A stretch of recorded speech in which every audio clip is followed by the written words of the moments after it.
प्रश्न हमारे भीतर खड़ा होता है। जब हम सूर्य नारायण भगवान को अर्घ देते हैं, जल चढ़ाते हैं, तो वो जल पृथ्वी पर जब गिरता है तो उसके छींटे हमारे शरीर पर लगते हैं। क्या वो ठीक है? क्या वो श्रेष्ठ है? तो शिव महापुराण की कथा कहती है, जब हम सूर्य को अर्घ देते हैं, सूर्य को जल चढ़ाते हैं, वो पानी जब पृथ्वी पर गिरता है, उसके छींटे हमारे शरीर पर लगते हैं, तो वो श्रेष्ठता का भाव निर्मित करते हैं। वो गलत नहीं हो सकता। कारण अब वो भी समझ लीजिए।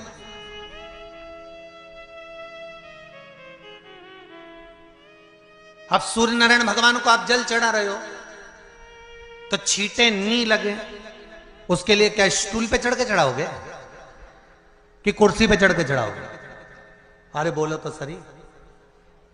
अब कई लोगों के दिमाग में यह बात भरा गई कि हम भगवान को जल चढ़ाते हैं, वो हमारे शरीर में छींटे लगते हैं, जमीन पे से पानी गिरता है, वो हमारे शरीर को छींटे लगते हैं, भगवान को अच्छा नहीं लगता होगा। कौन ने कहा? पहले तो उसको पकड़ के ला।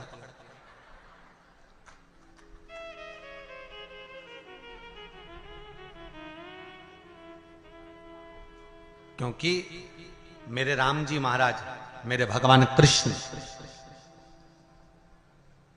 बड़े बड़े संत, साधु, सन्यासी, तपस्वी, साधक, उपासक जितने भी हुए, जिन्होंने सूर्य की आराधना करी, इन्होंने टेबल पे चढ़कर या कुर्सी पे चढ़कर जल नहीं चढ़ाया। इन्होंने पृथ्वी पर खड़े होकर ही, क्योंकि पृथ्वी तत्व के देव हैं शिव।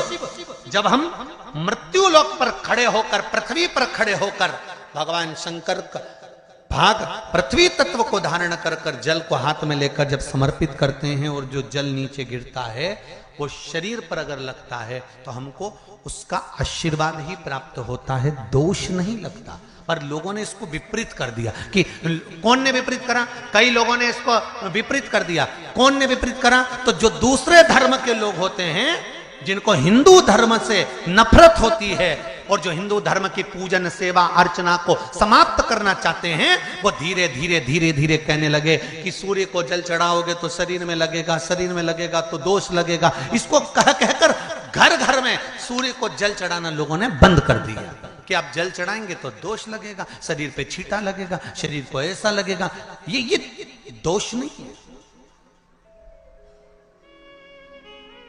कितनी सुंदर बात है महाराज। सूर्य नारायण भगवान को जब जल चढ़ाया जाता है, हाथ सिर से 8 इंच की दूरी पर होना चाहिए। जम के बोलिए, सिर से कितना ऊंचा होना चाहिए? 8 इंच ऊपर अपना हाथ होना चाहिए मस्तक से सूर्य को जल चढ़ाते समय।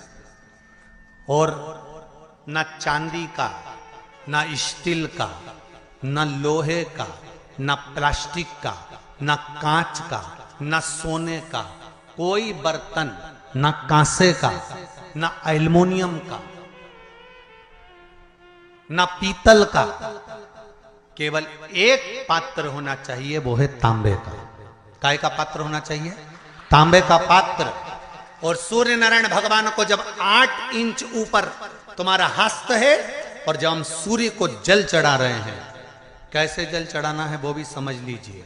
अगर कोई कैंसर का मरीज है, जिसके चेस्ट में कैंसर आ गया हो, लेफ्ट में, राइट में कहीं पर कैंसर आ गया हो, या कोई गठान आ गई हो, तो महाराज आप जल चढ़ाते समय उस जल की धार को सूर्य भगवान को जब चढ़ा रहे हो तो धार आपकी गठान की ओर जाना चाहिए, जिससे सूर्य की किरण उस जल में से आपके उस स्थान पर पड़े, उस जगह पर पड़े जहां पर गठान है। महाराज आप लगातार जल तो चढ़ाना चालू करो, अच्छे अच्छे डॉक्टर फेल हो जाएंगे और कह देंगे गठान ठीक हो गई। आपका लीवर और किडनी गड़बड़ कर रहा है, आप प्रतिदिन, आपका स्वास्थ्य गड़बड़ रहता है, आप प्रतिदिन ये ज्योतिष शास्त्र के अंतर्गत, रत्न शास्त्र के अंतर्गत, ये रत्न शास्त्र, ज्योतिष शास्त्र, रंग शास्त्र जो हमारे यहाँ है, रंगों के हिसाब से ये जितने रत्न होते हैं, माणिक हुआ, मोती हुआ, नीलम हुआ, मूंगा हुआ, पुखराज हुआ, ये क्यों कहते हैं ये पीला है, ये सफेद है, ये नीला है, ये लाल है, इसको शरीर में क्यों पहनाते हैं? उसका कारण होता है कि जब शरीर में पहनते हैं, सूर्य की किरण उसमें पड़ती है, हमारे शरीर पर वो कलर का इफेक्ट पड़ता है, उस कलर को शरीर पर लगता है, और शरीर पर लगता है तो हमारा शरीर धीरे धीरे, हमारी जो इंद्रियां हैं वो सही होने लगती हैं, काम सही होने लगता है। तो आप प्रसंग है, पहले कभी स्मरण में नहीं आया, पर आज स्मरण में आया है नखपुरा में, तो बड़े सावधानी से सुनिएगा। एक बार मां आद्य शक्ति पार्वती अपनी सखी गजमुखी के पास गई। क्या नाम था उनकी सहेली का? गजमुखी। जम के बोलो, गजमुखी। उनकी सखी गजमुखी के पास गई। ध्यान देना थोड़ा सा। एक शिवजी के गण नंदी और एक पार्वती जी की सहेली गजमुखी। कहते हैं शंकर भगवान के गण नंदी इतने सुंदर थे, इतने सुंदर थे कि उनको देखकर अप्सराएं भी उनकी ओर आसक्त हो जाती थी। इतने सुंदर, इतने सुंदर। तब बाबा देवादिदेव महादेव की आराधना में नंदी लग गए। शिवजी ने कहा वर मांगो तुमको क्या चाहिए, तो कहा कि मेरा मुख बदल दो, मुझे ये मनुष्य का चेहरा नहीं चाहिए। क्यों? अगर ये चेहरा रहेगा तो लोग मेरी ओर आसक्त होंगे और मैं आपकी भक्ति नहीं छोड़ना चाहता, इसलिए मुझे ये चेहरा हटाकर आप नंदी का चेहरा लगा दीजिए और मुझे आपका शिष्य बना दीजिए। दूसरे नंबर पर है माता पार्वती जी की सहेली गजमुखी। इतनी सुंदर थी, इतनी सुंदर थी, इतनी सुंदर, जो आज के जमाने में दिन भर इंस्टाग्राम पर और फेसबुक पर और ना जाना कौन कौन से वो सोशल मीडिया पे आप जितनी भी सुंदर सुंदर कहते हो ना, कितनी सुंदर, कितनी सुंदर, ये सब जितनी दुनिया की सुंदरता है पार्वती जी के साथ रहने वाली एक उनकी सखी गजमुखी के चरणों की धूल के बराबर है। चरणों की धूल के बराबर। इतनी सुंदर थी गजमुखी। एक दिन गजमुखी आई पार्वती जी के पास। गौरा, गौरा, गौरा। गौरा ने कहा क्या बात है, क्या हो गया? एक वर चाहती हूं तुमसे। क्या वर है? बस मैं चाहती हूं कि जब भी मैं तेरे साथ चलूं पूरी दुनिया की दृष्टि केवल तुझ पर रहे, मुझको कोई ना देखे, ऐसा वर चाहिए। पार्वती जी ने कहा इतनी स्त्री की सुंदरता तो उसके चेहरे से ही होती है, और तू ऐसा वर मांग रही? नहीं नहीं नहीं, मुझे बस तू वर दे दे, ऐसा वर दे दे। पार्वती जी ने कहा तुझे जो अच्छा लगे वो प्राप्त कर ले, मुझे हाथी का मुख लगा दे। हाथी का, ठीक है। गजमुखी हो गई पार्वती जी, बहुत सुंदर। अब एक बार गजमुखी ने नंदी से संवाद कर लिया। बहुत सुंदर प्रसंग है, थोड़ा ध्यान देना। पहली बार स्मरण में आया इसलिए उसको सुनाने का मन कर गया। बहुत सुंदर। गजमुखी ने नंदी से एक बार संवाद कर लिया।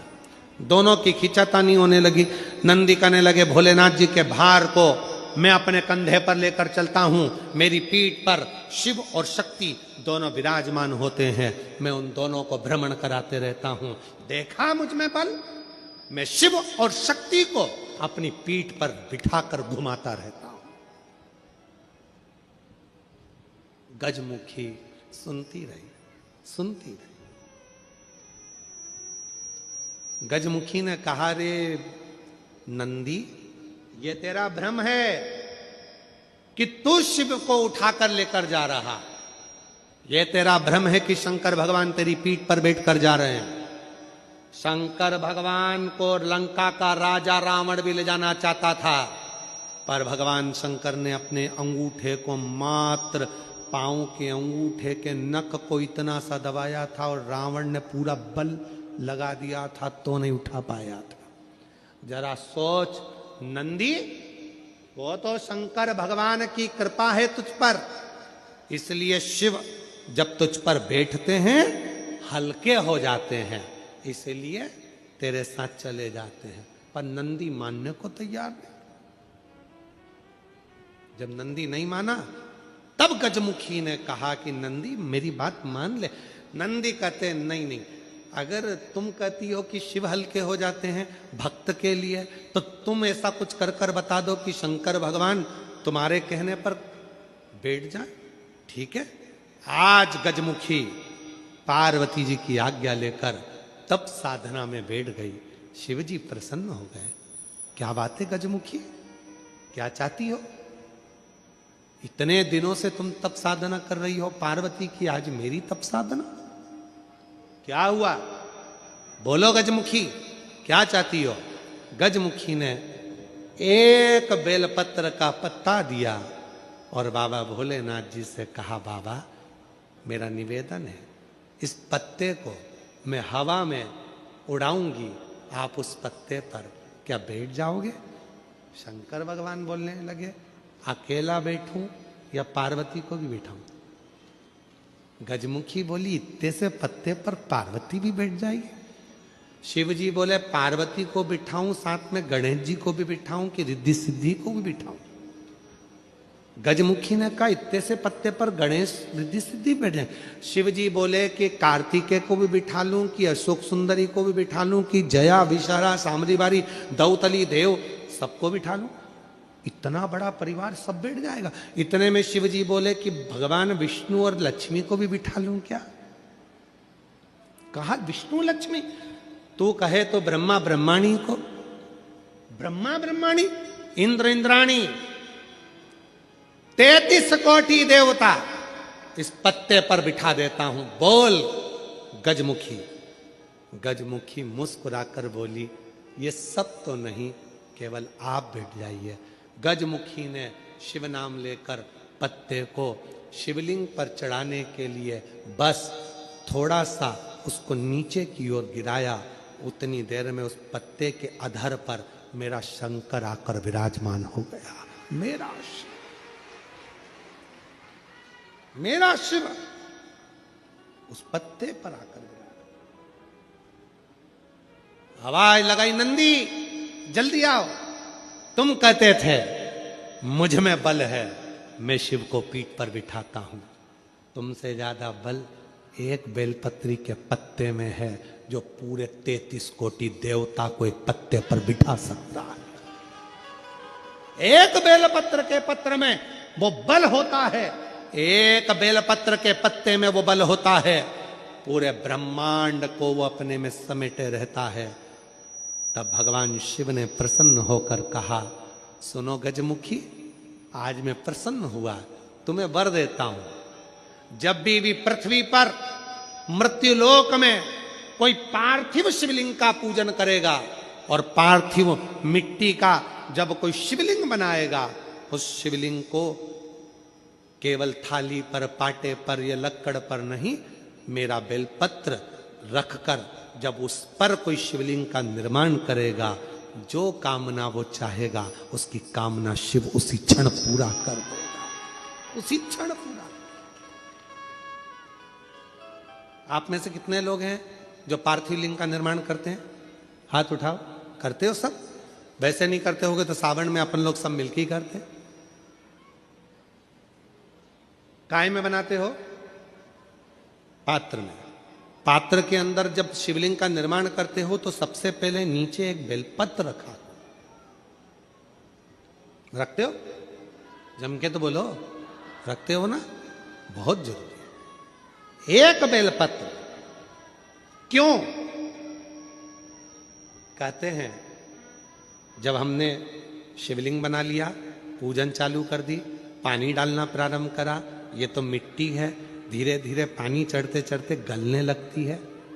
जब मिट्टी गलने लगती है, शिवलिंग थोड़ा थोड़ा थोड़ा थोड़ा खंडित होने लगता है। मन में आता है कि हमने शिव जी की पूजन करी, शिवलिंग मिट्टी का था, गल रहा है। शहद चढ़ाने से, दूध चढ़ाने से, जल चढ़ाने से, अभिषेक करने से मिट्टी गलने लगी है, शिवलिंग खंडित होने लगा है। शिव महापुराण की कथा कहती है, पार्थिव लिंग को मिट्टी के शिवलिंग को जब हम बेलपत्र के ऊपर निर्माण करते हैं, पार्थिव शिवलिंग बनाकर पूजन करते हैं, तो वो मिट्टी का शिवलिंग अगर गल भी जाए, टूट भी जाए, पानी में बह भी जाए, तो याद रखना वो कभी खंडित नहीं माना जाता, वो अखंड ही माना जाता है। जब व्यक्ति के मन में अहंकार आ जाता है, जब व्यक्ति के मन में अभिमत्ता आ जाती है, थोड़ा सा अभिमान आ जाता है, तो वो भगवान से दूर हो जाता है। 3 चीजें भगवान से दूर कर देती है। पहले नंबर पर व्यक्ति के भीतर का अहंकार,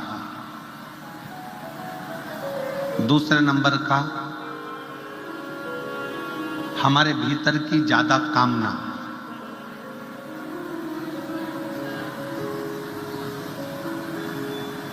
तीसरे नंबर पर लोभ। एक अहंकार,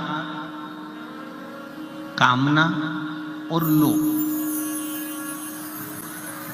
ये 3 ऐसी है कि जो हमें परमात्मा से दूर कर देती है। जैसे जैसे भीतर अहंकार आता चले जाता है, अभिमान बढ़ता चले जाता है, अभिमत्ता आती चली जाती है, वैसे वैसे परमात्मा दूर होते चले जाता है। भीतर काम जाग जाता है, कामनाएं बढ़ती चली जाती है। भगवान मुझे ये दे देना, भगवान मुझे वो दे देना, भगवान मुझे ये प्रदान कर देना। और मान लो भगवान ने यदि तुमको वो नहीं दिया, तो तुम्हारे भीतर निराशा उत्पन्न हो जाती है और तुम भगवान से दूर हो जाते हो।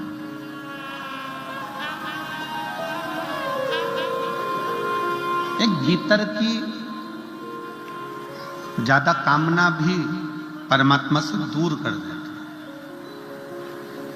है। एक हमारे भीतर का लोभ,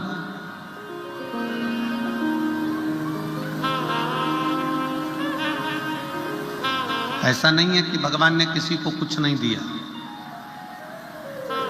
शिव महापुराण की कथा कहती है, भगवान शंकर का चरित्र कहता है, शिव महापुराण की कथा कहती है कि पृथ्वी पर जब मनुष्य जन्म लेता है, पृथ्वी पर जब मानव जन्म ले रहा होता है, तब मेरे विश्वनाथ उसके ललाट पर ये लिखकर भेज देते हैं कि तू जितनी मेहनत करेगा उतना तुझे फल प्राप्त होता चले जाएगा। तू जितनी मेहनत कर,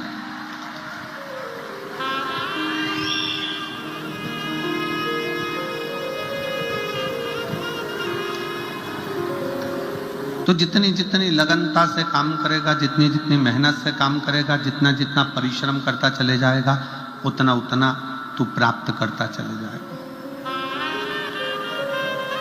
पर भगवान शंकर ने एक बात और कही है, साकरी की मेरी जीजियां और मेरे जीजा, बेटियां बेटा, इस बात का स्मरण करेंगे कि कभी भी कमाई करो, धन कमाओ, खूब कमाओ, व्यापार करो, खूब करो, पर शिव महापुराण की कथा कहती है कमाई करना तन से करना। काय से करना? जम के बोलो जरा, तन से। कमाई करना तन से करना। इस कमाई को मन तक लेकर मत जाओ। क्यों? कमाई करने बैठे कोई व्यापारी रुपये लेकर भाग गया, कोई धन डूब गया, कोई पैसा चले गया, और तुम मन से अगर कमाई कर रहे थे, पैसा डूबा कि तुम्हें अटैक आया, टेंशन आया, डिप्रेशन में पड़ गए। मन से अगर तुम कमाई कर रहे थे तो तुम कहीं ना कहीं बीमार पड़ जाओ। इसलिए शिव महापुराण की कथा कहती है कमाई करो तन से और भजन करो मन से। कमाई तन से करिए। अगर कमाई करना है तो तन से करो, खूब अच्छे से। इस शरीर के द्वारा जितना कमा सकते हो, इस शरीर के द्वारा जितना ला सकते हो लेकर आओ, जितना कमा सकते हो उतना कमाओ, जितना कर्म करना हो उतना करो। कमाई तन से करो और खूब करो, पर इस कमाई को मन तक लेकर मत जाओ।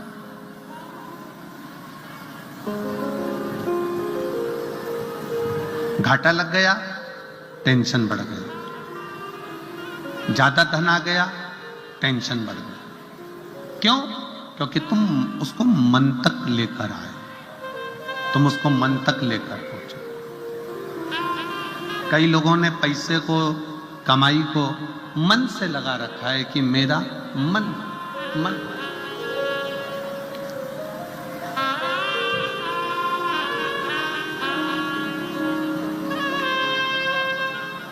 शिव महापुराण की कथा कहती है तुम्हारी कमाई, तुम्हारा धन मन तक नहीं जाना चाहिए।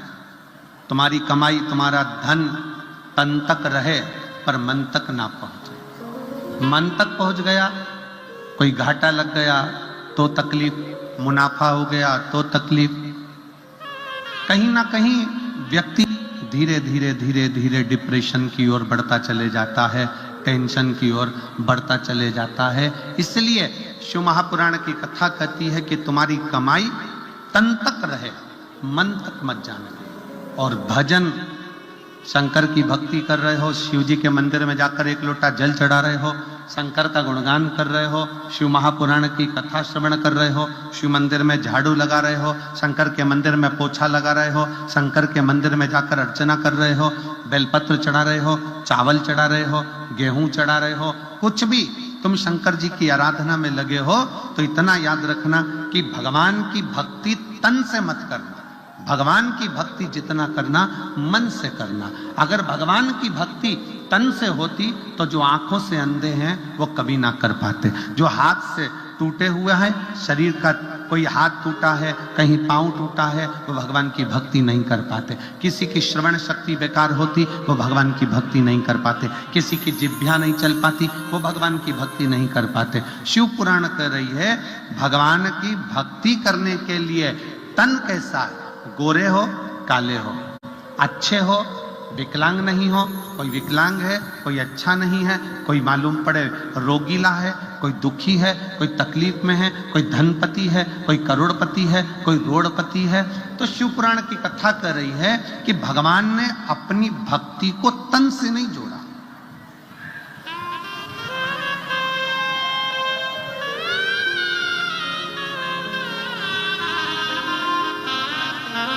भगवान ने अपनी भक्ति को केवल मन से जोड़ा, केवल मन से। इसलिए शिव महापुराण की कथा कहती है कि मत बुरे कर्म कर बंदे वरना पछताएगा, भगवान की आंखों से तू बच नहीं पाएगा। तू